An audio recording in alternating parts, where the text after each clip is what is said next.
灵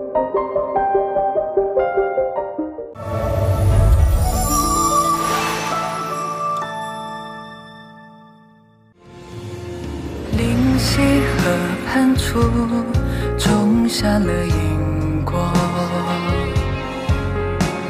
世间的奈何，冥冥纠葛。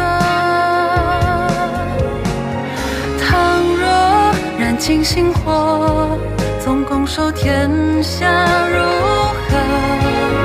历历过往，唯有相思寄托。我念着你，深深寂寥，不眠中停泊。人间烟火，星河暗涌，沦陷于你流转烟波。我念着你，三生石畔，奈何桥边过。看月色长夜，与你皎皎灼灼，一高楼忘我。看月色长夜，与你皎皎灼灼，一高楼忘我。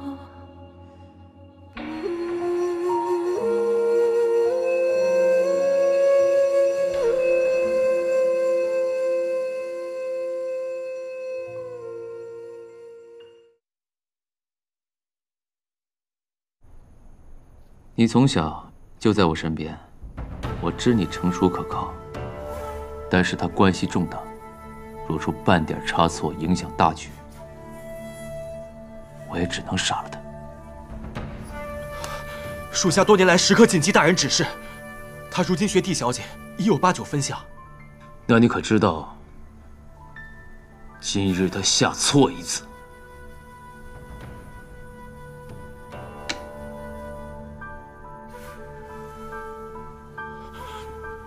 属下每日督促他学习也很是勤勉，只是他的悟性终究不如帝小姐。无妨，若他其一不精，以后便少在人前坐骑。是。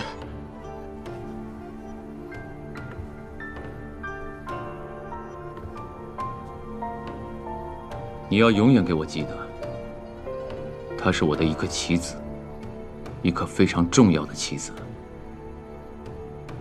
我不允许任何人破坏我布好的局。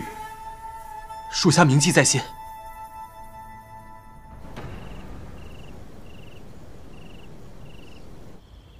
子渊，我若要报你周全，是不是该敛藏眷恋，以免陷你于不测之缘？旁人知道是近乡情怯，却不知我连见你也要千丝回虑。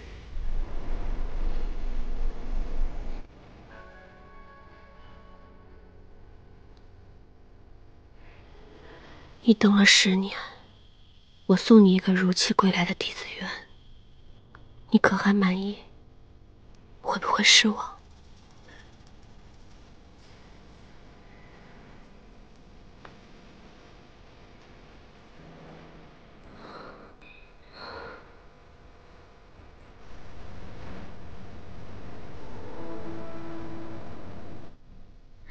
我真羡慕弟子渊，他有太子等他10年，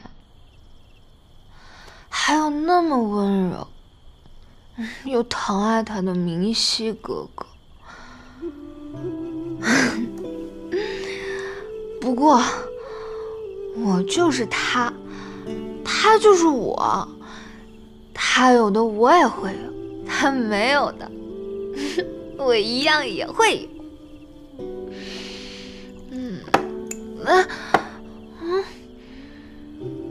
你喝多了。母亲，你也喝一杯。我第一次喝酒，原来这酒这么好喝。你别喝了。母母亲，我尝过了甜，就不想再吃苦了。我想成为真正的弟子园，大晋的太子妃，京城中最让人羡慕的女子。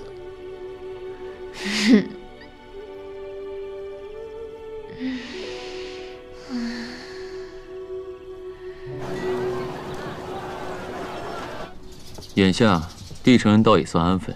最近几日，他待在元水阁里，并无迎来送往，日日抄写佛经。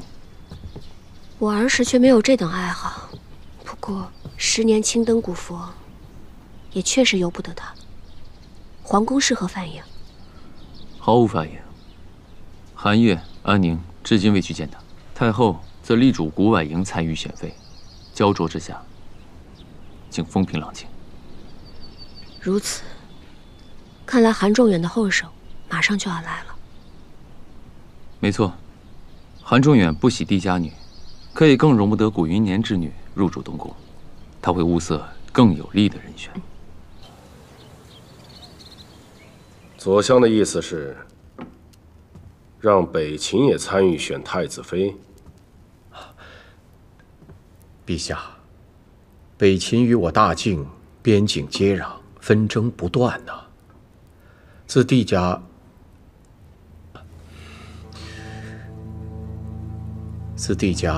勾结北秦，全族被诛之后，我大晋与北秦通商交好，使得边境安宁。可只不过什么？依臣所知，北秦自前年起旱灾严重，边境纷争复有加剧。若此次能借太子选妃之事，缓和两国邦交，避免纷争，对我大晋及子民，未尝不是一桩好事。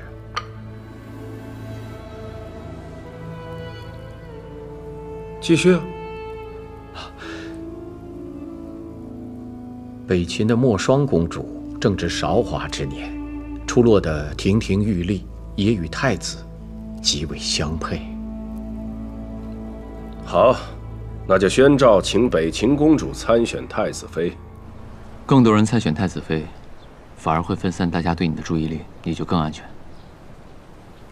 只要有假的弟子缘在，无论谁看我都是一介水匪任安乐，垂涎太子的美色和权贵，直奔太子妃而来。谁会知道我才是真正的弟子缘？子远，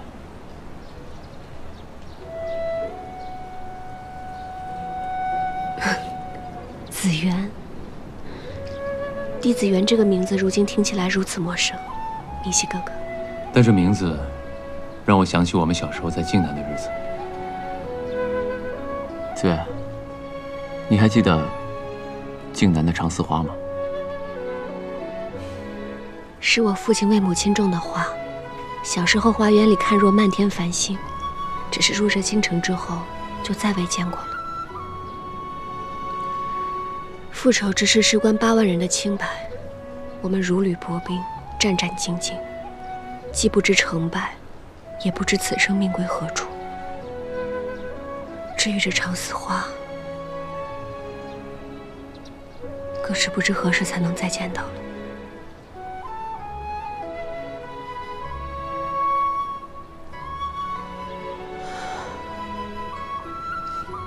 明熙哥哥，我先回去了。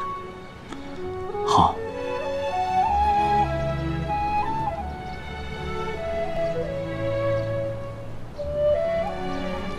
子远，小时候你问我，是帝家的人还是你的人，我的心意从未变过。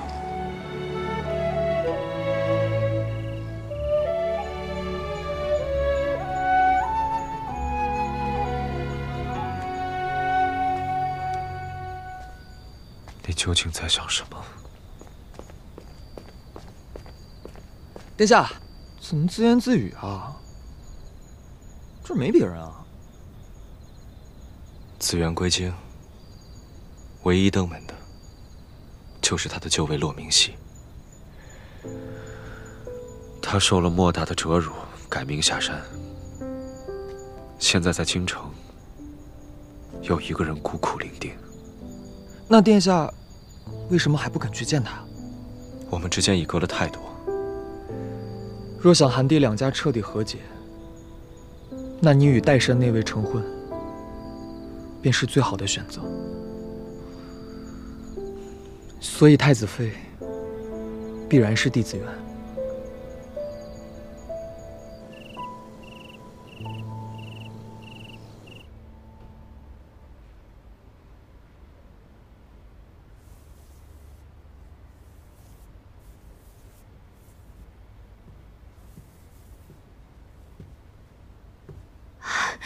太后可是有消息，要宣我入宫了。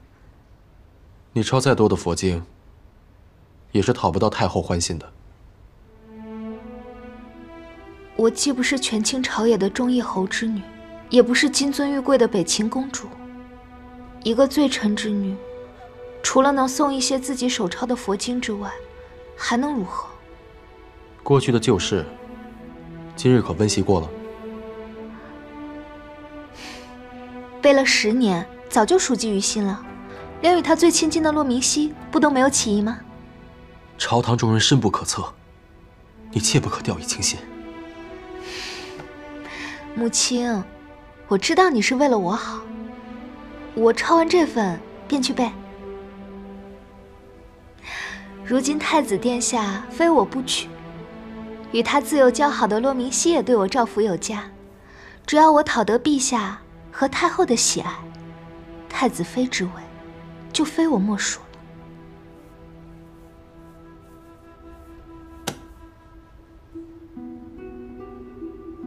你不要再觊觎不属于你的东西了。可岱山上的10年囚禁，和如今的奚落和轻贱，就本该属于我吗？狄小姐，太后宫里来人了。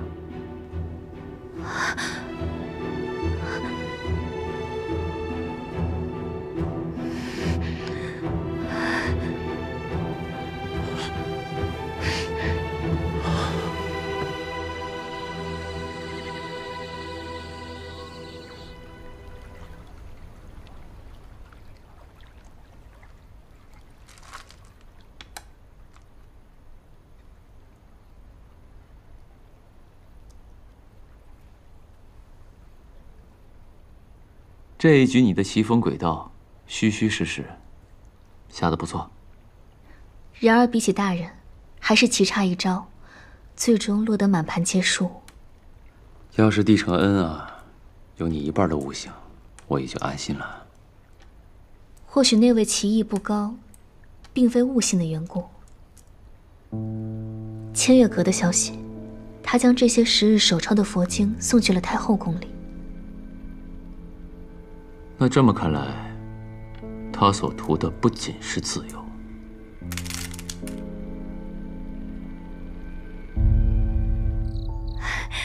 母亲，太后派人前来传话。太后夸我字好，要我为新建的刑部大牢题字。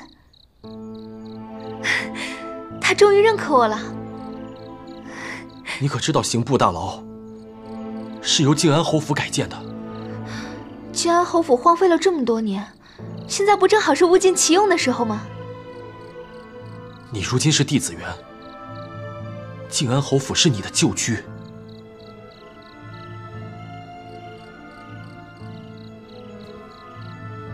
想当太子妃的时候，我不是帝子元；想题字的时候，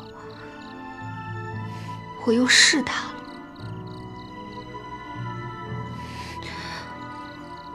母亲，眼下太子殿下迟迟不来见我，太后也因我身份作此刁难，万一我夹在中间两头得罪了，我就要重新被遣回岱山，从此我就永无下山之日了。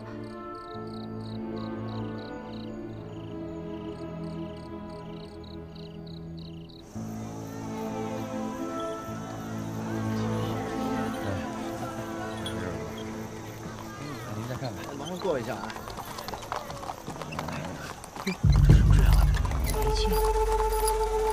将军，你怎么了？北秦人来了。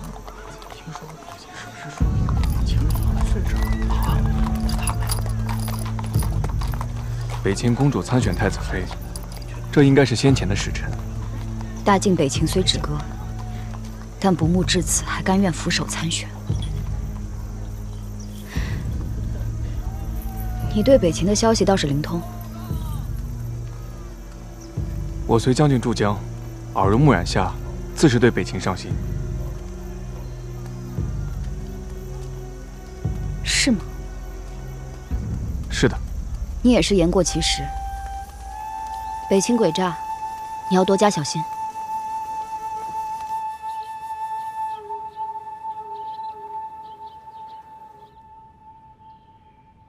听闻他病了，你还推脱，不肯见他一面。 你对他也是狠得下心呢。你觉得他是真的生病？靖安侯府改谏让他来题字，如此作践于他，相比改名，有过不及。所以如今朝臣上奏，此事算是暂且结果。只是若非子元非要给太后送些佛经，也不至于引火烧身。 不过我是没资格说什么。当年若不是我将帝家旧剑献给陛下，如今我哪有资格坐在这儿跟你促膝长谈呢？是不是？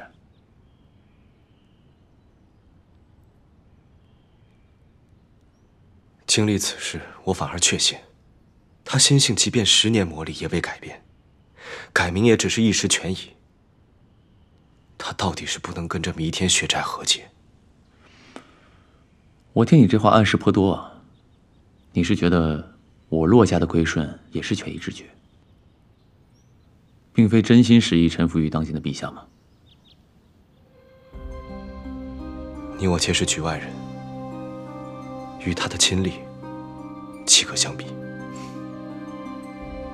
看来殿下因此怯于见他。其实你当初将他保下来，已属皇家厚德仁慈。 如今倒实在不必将太子妃允诺贯彻到底。骆明熙，你在激我。我对子元从来不语，只是眼下他已归京，我更需筹谋周全，好保全他的太子妃之位。如何去做？接下来宫中将举办选妃大宴，在这之前，他若是能不惹人注目， 一切便能水到渠成。如何哀悼？是啊，度日如年。但我若迫不及待，他必成众人眼中钉。殿下派去的暗卫，可也拦不住太后的懿旨。我的暗卫，似乎总是派的不够妥当。 指安乐吗？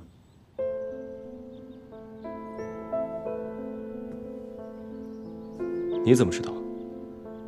我怎么知道？你既对北秦求亲置若罔闻，又不去看子元，你心念着被一钩记起的，不就是他吗？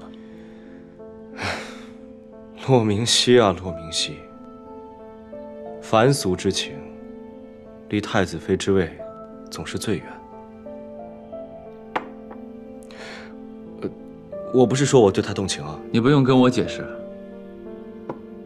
不过我要提醒你，眼下选妃纷争，毕竟关乎江山社稷严根，人人都想入这个局，人人都有图谋。你想想，若是你因各种顾虑不愿意出面的话，他便不在风口浪尖之上，也有可能被有些人溺于水面之下。人心呐，从来莫测，多考虑清楚吧。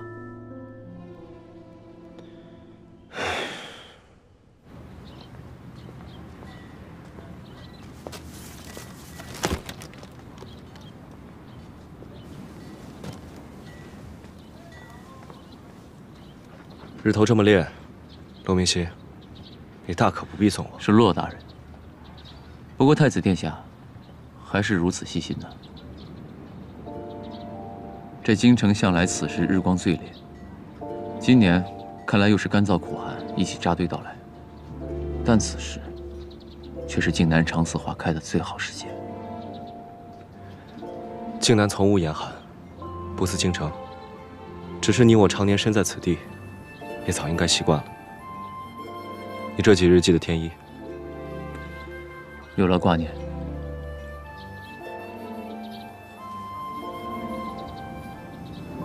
你在做什么？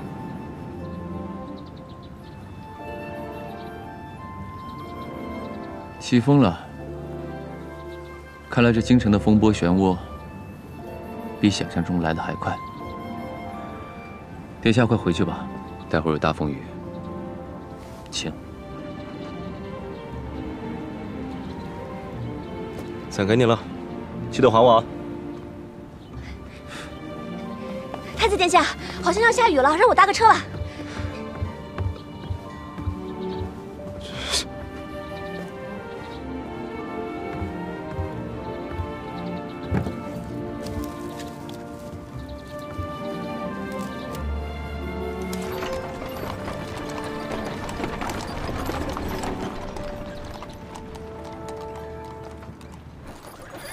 殿下，你刚迎来帝小姐，眼下又多了位北秦的太子妃候选人，可是欢喜的紧啊！任安乐，不要胡闹，我至今还未见紫渊一面。殿下这么说，难道是在向我自证清白和决心？那安乐可要心领了呀！你，眼下又多了一位北秦公主，我深知大秦太子，婚事即国事。只是如今，却也实在为难。哎呦，好大的雨啊！哎呀，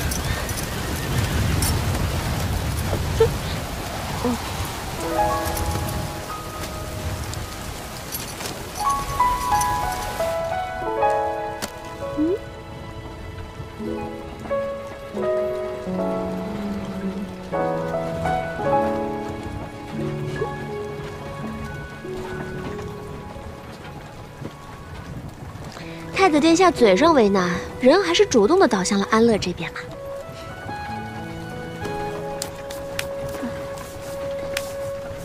把水擦干。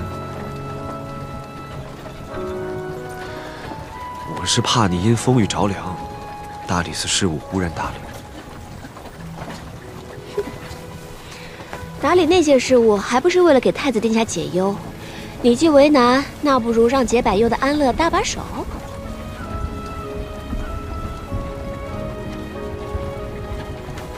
那不如这样吧，听闻北秦公主到了之后，陛下将为你举办一场隆重的选妃大宴。为防止你怯场，明日我们在凌香楼演练一番，你觉得如何啊？荒唐！毕竟选妃宴上，殿下眼里可就未必有我这个任安乐了。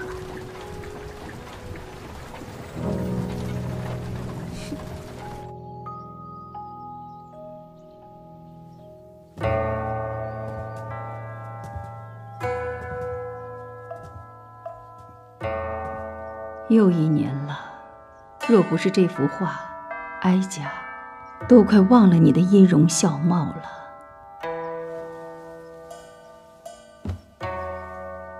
13年前你离去时，也是这种糟糕透顶的天气。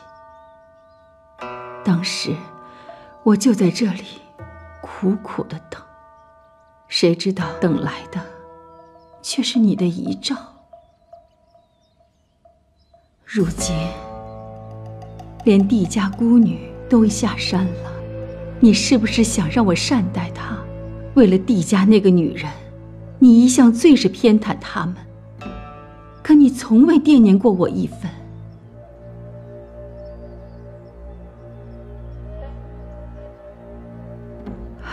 说来，帝承恩近日有何异常啊？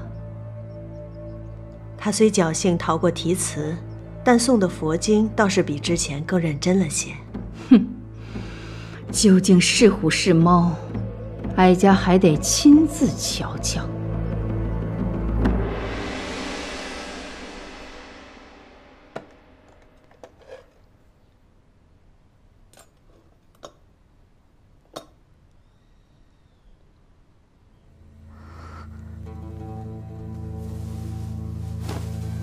这是什么？难道有人潜入我房中？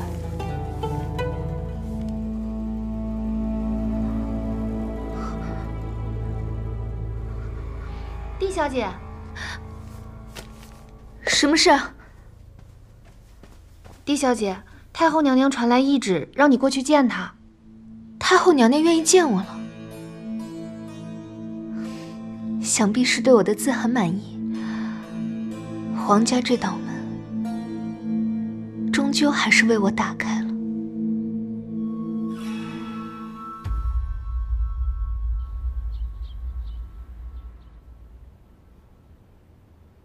皇祖母一定会为难紫渊的。紫渊是这么心高气傲的一个人。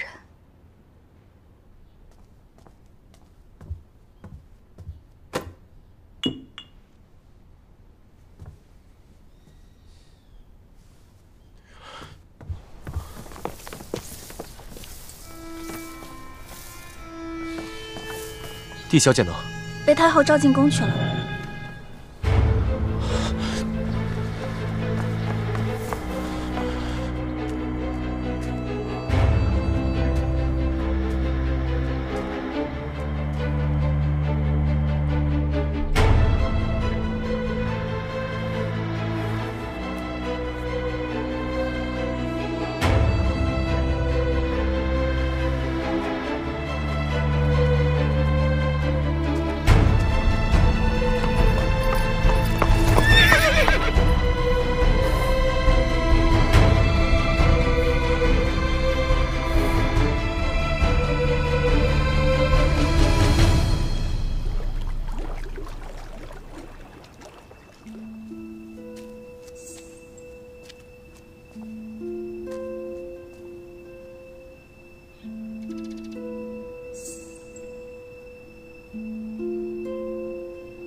哀家一心礼佛，倒是忘了你还在这儿跪着呢，委屈你了。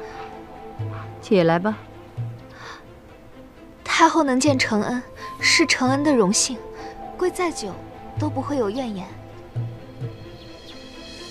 今日哀家把你叫来，你可知今日是什么日子？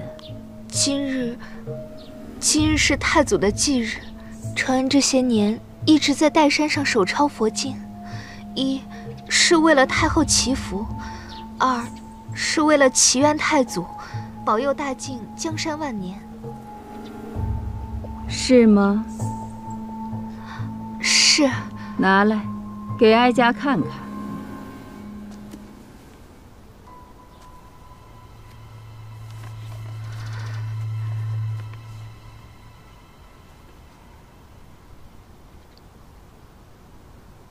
帝家谋逆，论罪当诛。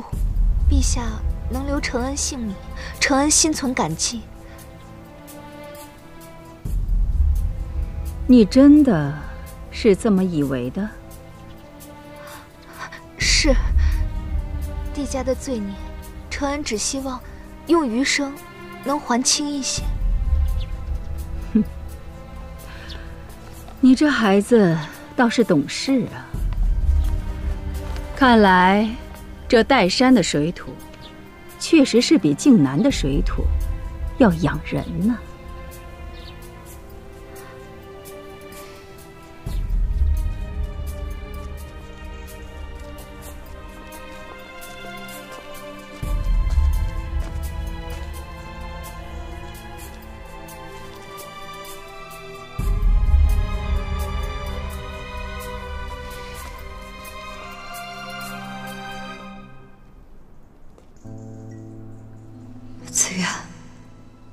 不是你，你怎么可能会变成如今这副模样？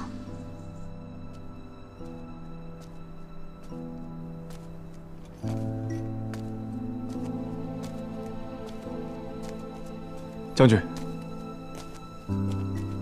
你在这里守了一天，发生了什么？您为何如此失神？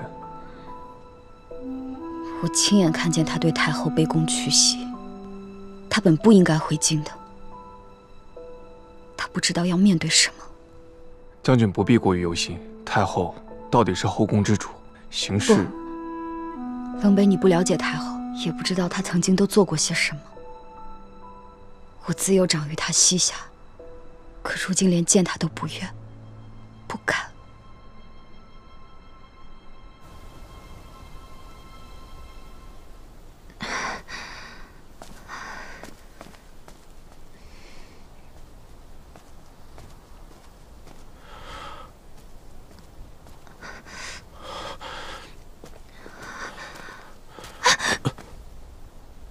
你没事吧？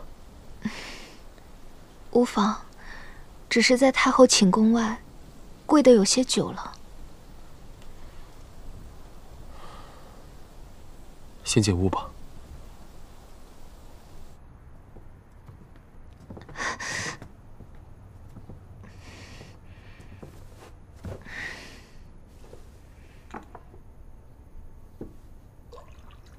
为什么擅自进宫？太后的旨意来得急，我找不到你，又不敢耽误。你可以躲起来，可以装病，可以等我回来之后再做打算。可那是太后，是京城中最有权势的女人。太后可以给你荣华富贵，却也可以让你悄无声息地横死在宫中。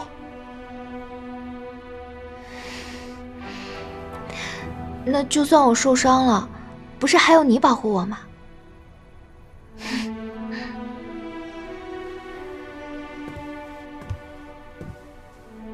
底下有8万将士，上躲不过天子之怒，我不过一介匹夫，护不住你。母亲，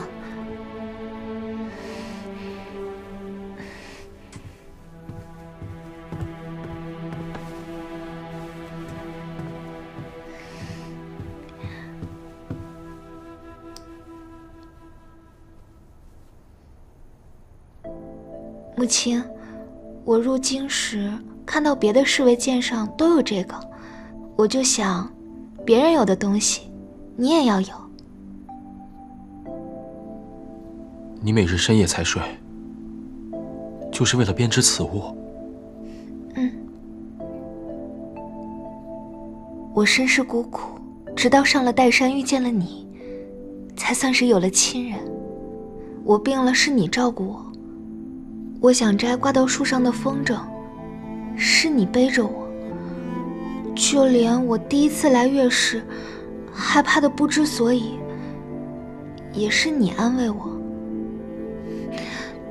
我不知京城有多大多危险，但在我小小的世界里，你就是无所不能的英雄。母亲，我可以一直依靠你，对吗？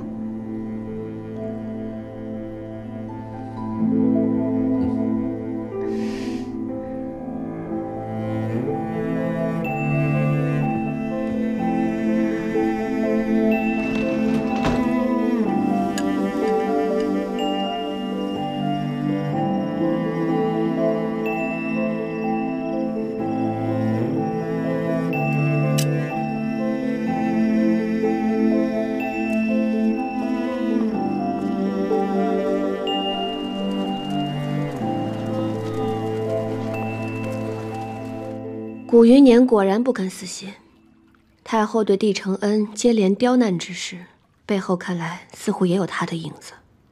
只是古婉莹声势渐微，怕已成定局。那是因为他在选妃乱局之中早无优势，哄得太后支持又如何？牵扯到国本之事，那韩仲远必然会慎之又慎。若非北秦公主参选，他说不定更忠于你。可韩仲远却净做官虎斗，将压力和纷争都推给他人，倒是为难了那位好储君。因此我约他明日赴宴，再试他一试。这个，不妨先熟悉一下如今各朝臣的动向。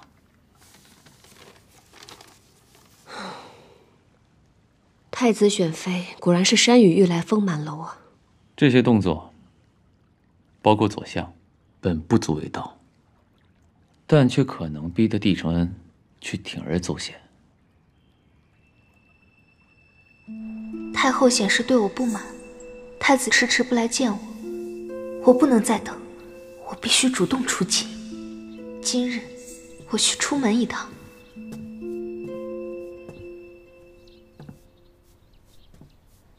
母亲，我现在有几分像他？形似，神却不似。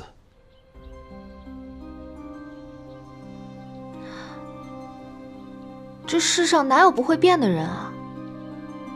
听说安宁公主小时候也是娇滴滴、怯生生的，现在不也成了豪放不羁的将军吗？那可是岱山10年呢。他们该不会奢望还能赢回一个骄傲如初的嫡子园吧？无论如何，你踏出这扇门要面对的不是我，你自己要小心。母亲，我知道，这世上我再也遇不到比你对我更好的人了。靖安侯府到春天便会开满海棠花，太子殿下甚是喜欢。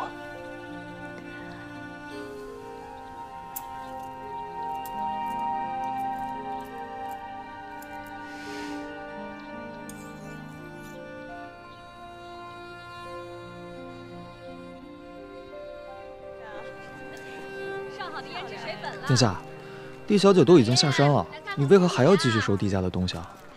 她昨日被祖母叫去刁难，我不能再坐视不管，必须要表明态度了。那殿下这回要亲手把礼物交到她手上？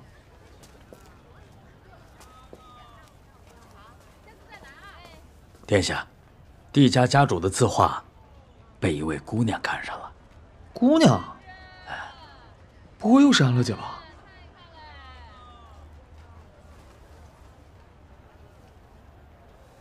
嗯？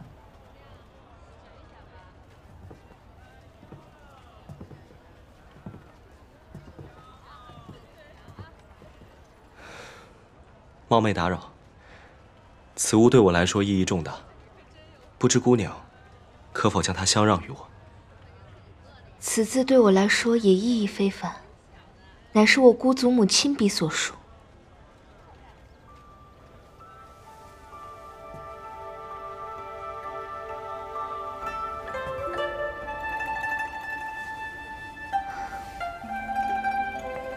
若是殿下喜欢，承恩可以忍痛割爱。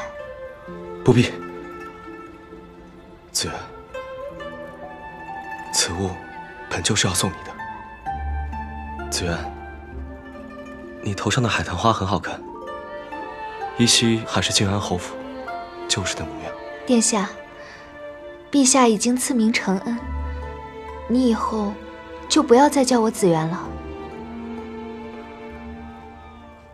哦，也好，以后我便唤你承恩。殿下，这位就是你心心念念10年之久的帝家小姐吗？哦，这是温硕，你们之前从未见过。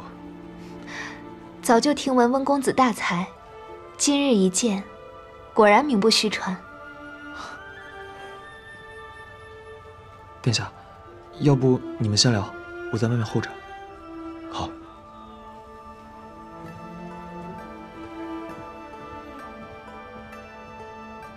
若是禁言还活着，应该和温公子一般大了吧？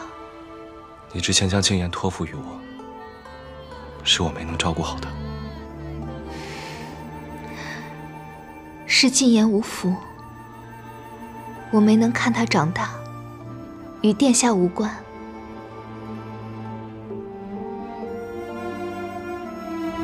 大寒夜，如今帝家只剩我帝子元一人，你认为我还能当你的太子妃吗？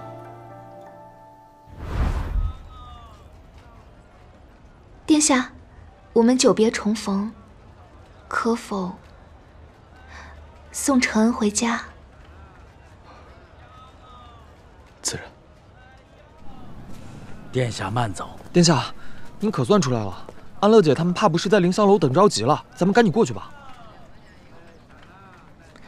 殿下，今日难得见一面，承恩已是心存感激。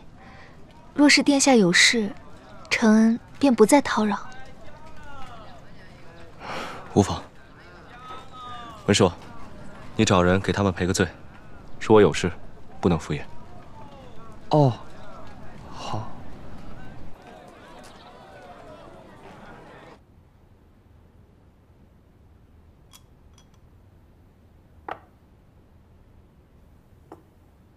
太子哥哥平日从不迟到，怎么今日去采薇轩去了这么久？想必在这席上有他不敢喝的酒，不想见的人吧。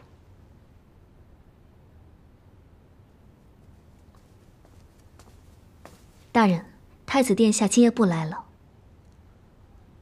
为何？殿下在采薇轩遇到了帝小姐，随后便送她回府了。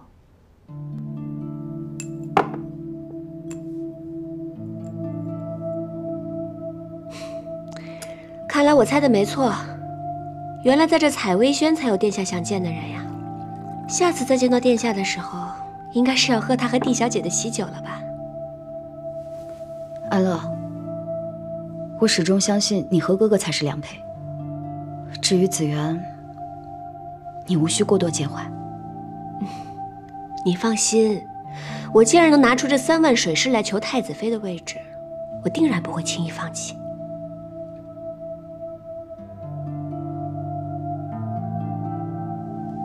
今日有些乏了，这酒留着下次再喝。好。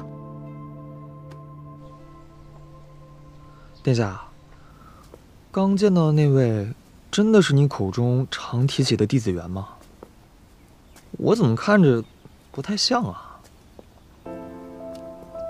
他的眉眼确实是记忆中紫元的样子，可他的性子竟让我生出陌生的荒谬之感。跟安乐姐一对比，是不是更显得她不合殿下眼缘？荒唐！文硕，你最近可有想起小时候的事情？小时候啊，我小时候染过一次风寒，去了半条命。在那之后，我5岁之前的事都记不太清了。我只知道后来遇到了殿下。记不得就算了，以前的事无关紧要。那既然是无关紧要，为何殿下迟迟放不下狄小姐？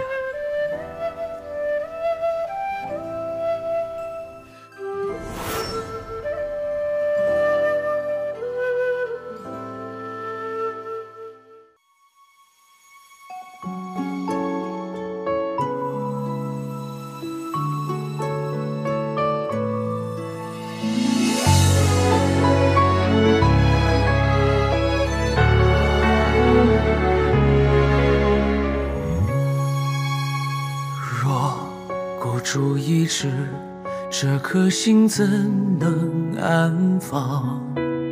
尽我所有，猎起锋芒。你似心上月，只渴望不可念想。耗尽此生，又何妨？抖落一身风雪，愿光为你停留。不谈风月，我陪着你把命运紧握。是我年少久违的梦，微光尽了我。若似无悔，